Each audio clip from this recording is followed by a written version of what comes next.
I've been through a lot in my life. And as I was given this opportunity to share my story, I was not quite sure which story I want to talk about. So let's take it from the top. At a very young age, I lost my mother, and I've been raised by my grandmother ever since. At the age of 2 years old, I moved to Bloemfontein from Johannesburg because of the separation of my mother and my father. And in the year 2020, grade 7, I was 13 years old. We were planning to go see my mom in September, and it was around about June.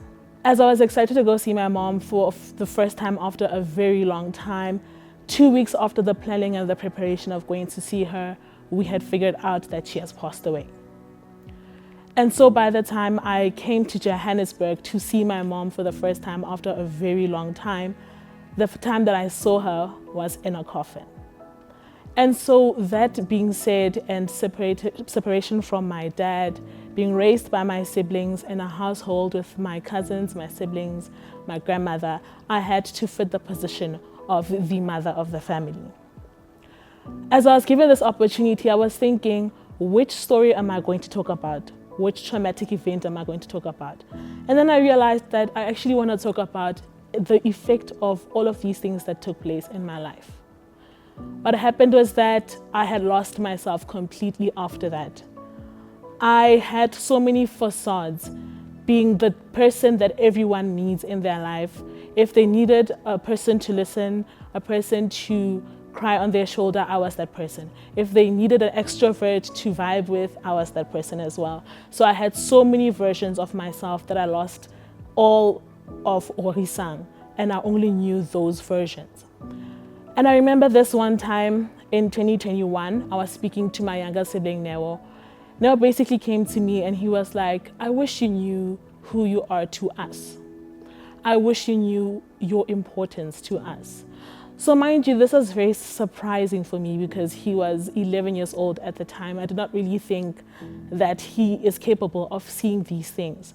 But then I realized it's to be understood because whenever I got home, I was drained from being different versions, from being the extrovert, the introvert, the person that's always there for everyone. So the moment I got home, I was just drained and like a flat battery at that point. And so for him to recognize that I am trying to be the best for them really was impactful in my life.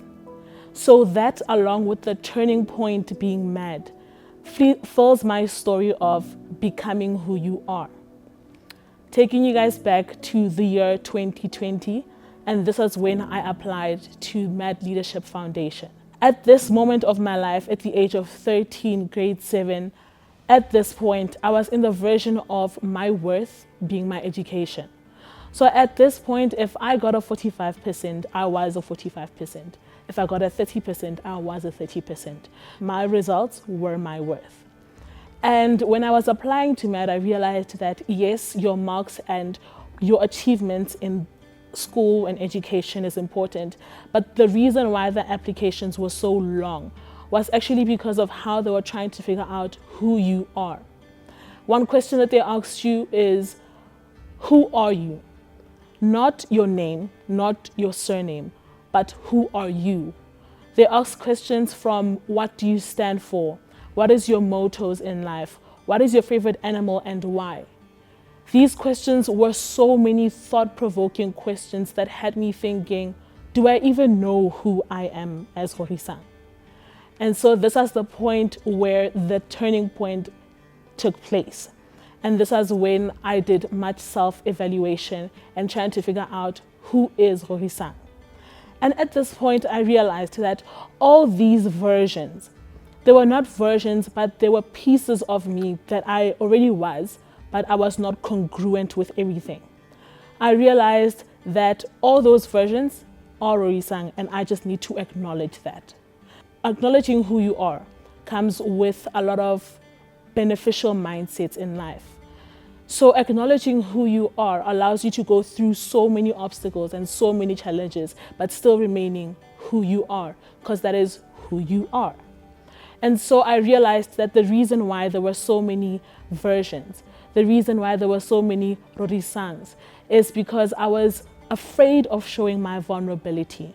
I was afraid of showing people that I was actually sad and I was not so happy with being Rorisang, because Rorisang has been through so many things in her life. Rorisang, her father's not so around, she's being raised by her grandmother. That type of Rorisang is not the Rorisang that I wanted people to know. So I would show them the Rorisang that I think would be best for me to fit in, or best for them to like me or be happy around me, and not the vulnerable one. But Mad Leadership Foundation and them introducing me knowing myself in this stage, what it did is that it showed me that vulnerability is not a weakness. However, vulnerability is the power to show your emotions, the power to show that you have acknowledged what you've been through and that you're going to be using that as a weapon in life and using that to help impact and change other people's lives. So becoming who you are is becoming the versions of you that you have pretended to be, in which that is already who you are, but you were afraid to show them because you thought that you're going to be showing the vulnerable you. That same vulnerable you is the powerful you. That is the you that you should show. I want you to understand that knowing who you are and allowing yourself to be vulnerable is the key to surviving in this life.